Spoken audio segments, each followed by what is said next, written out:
Hello दोस्तों, polytechnic education में आप सभी लोगों का हार्दिक दिल से स्वागत है।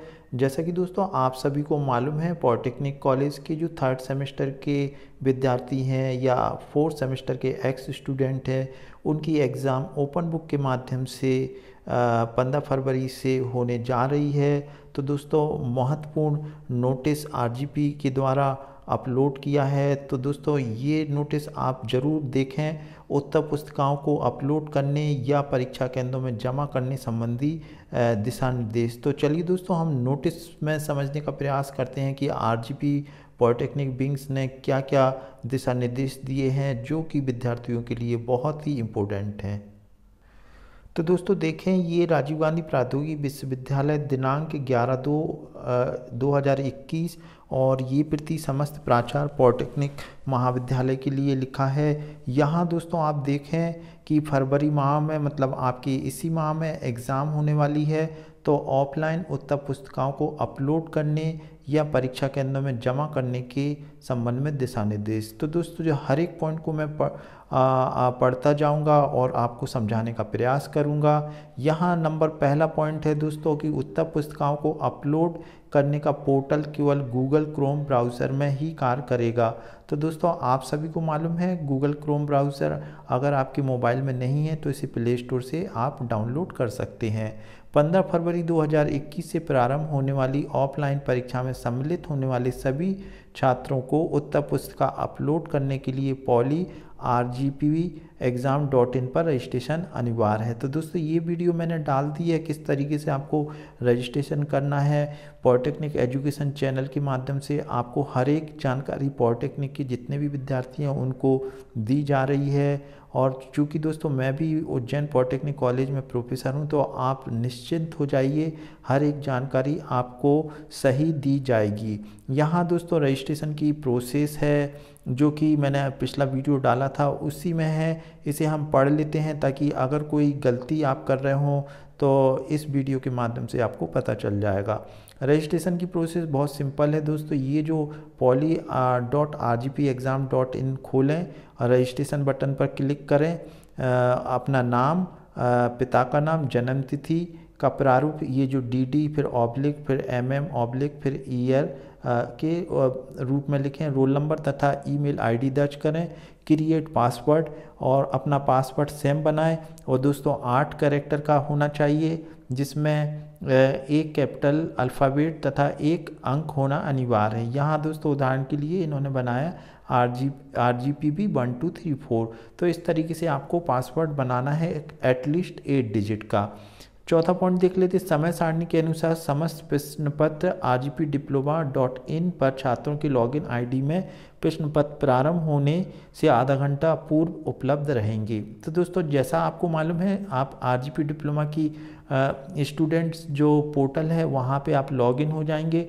जिस दिन आपका पेपर होगा उस दिन आपका जो, जैसे मान लो जो भी समय है उसके आधा घंटा पहले आपको पेपर अपलोड कर दिया जाएगा आरजीपीबी के द्वारा। तो उसे आपको डाउनलोड करना है। कृपया ध्यान दें कि प्रश्न पत्र प्राप्त करने का पोर्टल अलग है और उत्तर पुस्तिका अपलोड करने का पोर्टल अलग है। तो दोस्तों ये आपको ध्यान रखना है कि जो आपको क्वेश्चन पेपर मिलेगा वो कहाँ से मिलेगा, rgpdiploma.in पर जो आपका छात्रों का लॉगिन है वहाँ से आपको क्वेश्चन पेपर मिलेगा। और आपको जो पीडीएफ बनाकर अपलोड करना है वो कहाँ पे करेंगे, जो कि ये जहाँ पे आप रजिस्ट्रेशन कर रहे हैं poly.rgpexam.in, मतलब दोस्तों ये यहाँ पर आप जो है पीडीएफ इस पे आप जमा करेंगे। अब नेक्स्ट पॉइंट पढ़ लेते हैं कि परीक्षा का समय सुबह 10 से 1 बजे तक रहेगा। छात्र अपनी स्कैन की हुई उत्तर पुस्तिका दोपहर 1 से 5 बजे तक poly.rgpexam.in पोर्टल पर केवल उसी परीक्षा के दिन अपलोड कर सकेंगे। यानी दोस्तों उस दिन आप कर सकते हैं। यदि आप अपलोड करने में असमर्थ हैं तो अपनी मूल उत्तर पुस्तिका विश्वविद्यालय द्वारा निर्धारित किए गए विभिन्न उत्तर पुस्तिका प्राप्त केंद्रों पर दोपहर 1 से 5 बजे तक आप जमा करके पावती प्राप्त कर सकते हैं। तो उत्तर पुस्तिका प्राप्त करने की केंद्रों की सूची rgpdiploma.in पर देखें। तो दोस्तों ये जो है जितने भी पॉलिटेक्निक कॉलेज हैं, आप चाहें तो इन्होंने एक लिस्ट जारी की है, आप वो देख लें, या फिर आप जिस महाविद्यालय में पढ़ रहे हैं वहाँ पर भी आप जमा कर सकते हैं। अपलोड करने की प्रक्रिया दोस्तों, तो पहले आपको रजिस्ट्रेशन करवाना होगा दोस्तों, फिर poly.rgpexam.in पर अपना रोल नंबर और पासवर्ड डालकर लॉगिन होंगे, और जैसे ही लॉगिन होंगे तो आपको डाउनलोड पेपर और अपलोड आंसर बुक का बटन दिखाई देगा। तो यहाँ दोस्तों आप अपने संबंधित विषय के सम्मुख अपलोड आंसर बुक का बटन क्लिक कर उत्तर पुस्तिका को अपलोड करेंगे। अब रिव्यू बटन पर क्लिक करें, वहाँ पे दोस्तों रिव्यू का भी बटन रहेगा, वो यहाँ आपको आपके द्वारा अपलोड की गई उत्तर पुस्तिका दिखाई देगी जो आपने जब अपलोड की है। यदि आपको उत्तर पुस्तिका नहीं दिखाई दे तो इसका अर्थ है कि आपकी उत्तर पुस्तिका अपलोड नहीं हुई है या कोई त्रुटिपूर्ण वस्तु अपलोड हुई है। आप पुनः अपनी उत्तर पुस्तिका सही ढंग से अपलोड करें। यहाँ दोस्तों प्रीव्यू क्लिक करने के उपरांत उत्तर पुस्तिका सही दिखने पर आप सबमिट आंसर बुक पर बटन दबाएं। यदि दोस्तों आपकी सही है तो फिर आपको सबमिट आंसर बुक पर दबाएं। अब आपकी उत्तर पुस्तिका सबमिट हो गई है। यदि आप सबमिट आंसर बुक बटन नहीं दबाएंगे तो आपकी उत्तर पुस्तिका सबमिट नहीं होगी। यहाँ दोस्तों समझने वाली बात यह है, जब तक कि आप सबमिट आंसर बुक पे क्लिक नहीं करेंगे तब तक आपकी आंसर बुक जमा नहीं। तो दोस्तों ये आपको समझ में आ गया। एक बार सबमिट बटन दबाने के उपरांत आप उत्तर पुस्तिका को पुनः नहीं देख सकेंगे। सबमिट बटन केवल एक बार ही कार्य करेगा, अतः उत्तर पुस्तिका सही अपलोड हुई अथवा नहीं सुनिश्चित करने के बाद ही आप सबमिट बटन दबाएं। यानी कि दोस्तों आप बहुत सोच समझ के दबाएं। पहले आप जो अपलोड करें तो प्रीव्यू में देख लें, अगर वो सही है तभी आप सबमिट का बटन दबाएं। विश्वविद्यालय द्वारा प्रथम पृष्ठ का प्रारूप rgpdiploma.in पोर्टल पर अपलोड किया गया है। आप सभी प्रश्न पत्रों हेतु आवश्यक संख्या में उक्त प्रथम पृष्ठ के प्रारूप की मुद्रित करा के रख लें। यहाँ दोस्तों जो आंसर शीट है जो आप बनाएंगे उसका जो फ्रंट पेज है जिसमें roll number, enrolment number, date, exam, paper code इत्यादि की इंफॉर्मेशन है, वो आपको 2 पेज यहाँ फ्रंट पेज के जो है RGP के आपको लगाना ज़रूरी है। तो दोस्तों ये आप प्रिंट आउट निकाल लें, इसका नोटिस भी मैंने आपको बता दिया है। अब 8वां पॉइंट A4 साइज के अन्य प्रश्नों की व्यवस्था आप अपने स्तर पर करें। तो दोस्तों आप मार्केट में जाके आप खरीद लें या फिर लाइनिंग वाले पेज खरीद लें, जैसा आपको उचित लगे कि मैं इतने पेज लिख सकता हूं उस हिसाब से आपको लिखना है। यहाँ आगे हम पढ़ेंगे दोस्तों नंबर ऑफ पेजेस की बात भी की है, तो कितने पेज लगाना है वो भी हम बात कर लेते हैं। उत्तर पुस्तिका में केवल एक तरफ ही केवल नीले बॉल पॉइंट पेन से उत्तर लिखें, काला, हरा, लाल इत्यादि स्याही मान्य नहीं है। तो दोस्तों यहाँ पे आपको क्लियर कर दूं मैं कि आप सिर्फ you have to use blue pen और कोई दूसरा पेन का आप उपयोग नहीं करें। यदि छात्र उत्तर पुस्तिका को स्कैन करने के लिए स्मार्टफोन का उपयोग कर रहा है तो उम्मीदवार को निम्न में से किन्हीं दस्तावेज स्कैनिंग ऐप का उपयोग करके उत्तर पुस्तिका को स्कैन करना होगा।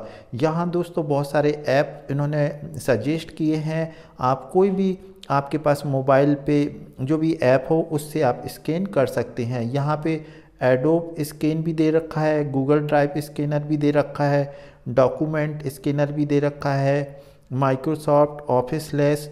यहाँ दोस्तों मैं आपको बता दूँ, अगर PDF बनाना आपको नहीं आता है तो आप प्ले स्टोर में प्ले लिस्ट में जाकर पॉलिटेक्निक एजुकेशन में आप प्ले लिस्ट में जाके देख लें PDF की फ़ाइल कैसे बनाना होती है। पिछले बार मैंने जो बनाई थी वीडियो वो मैंने प्ले लिस्ट में आप देख सकते हैं, और साथ ही साथ दोस्तों मैं डिस्क्रिप्शन में भी दे दूंगा ताकि आप देख लें कि किस तरीके से आपको PDF बनाना है।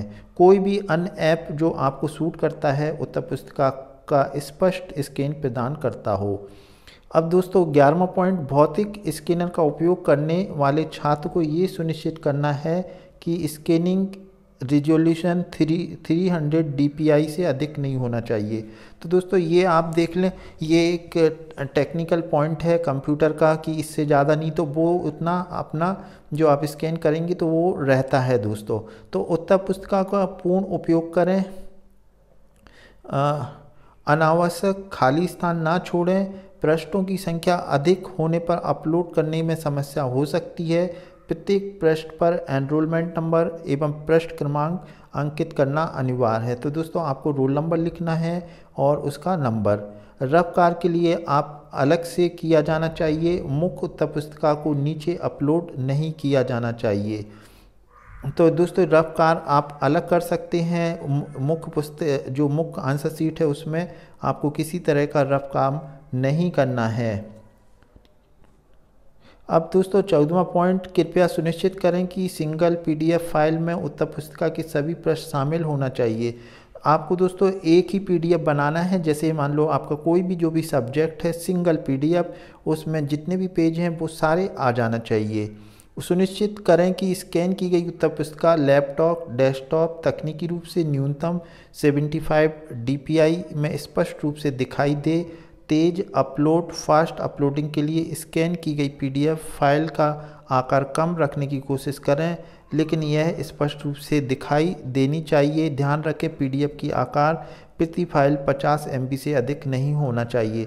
तो दोस्तों यहाँ पे जो 50 MB की बात की है तो आप पहले देख लें कि 50 MB में कितने पेज लगते हैं, या उसको रिड्यूस करने के लिए भी एक टेक्निक आती है, लेकिन दोस्तों इतनी ज़रूरत आपको पड़ेगी नहीं। 50 MB में आसानी से आपका काम हो जाएगा। वैसे BE के लिए 30 MB की साइज का बताया, लेकिन आप पॉलिटेक्निक कॉलेज के विद्यार्थियों के लिए ज़्यादा दिया है ताकि आप ज़्यादा लिख भी सकते हैं। तो 50 MB सफिशिएंट है। यहाँ दोस्तों सारी इन्फॉर्मेशन इस नोटिस के माध्यम से आप तक पहुंचाई जा रही है। अगर दोस्तों वीडियो अच्छा लगा हो तो लाइक कर दें और शेयर कर दें। Thanks for watching.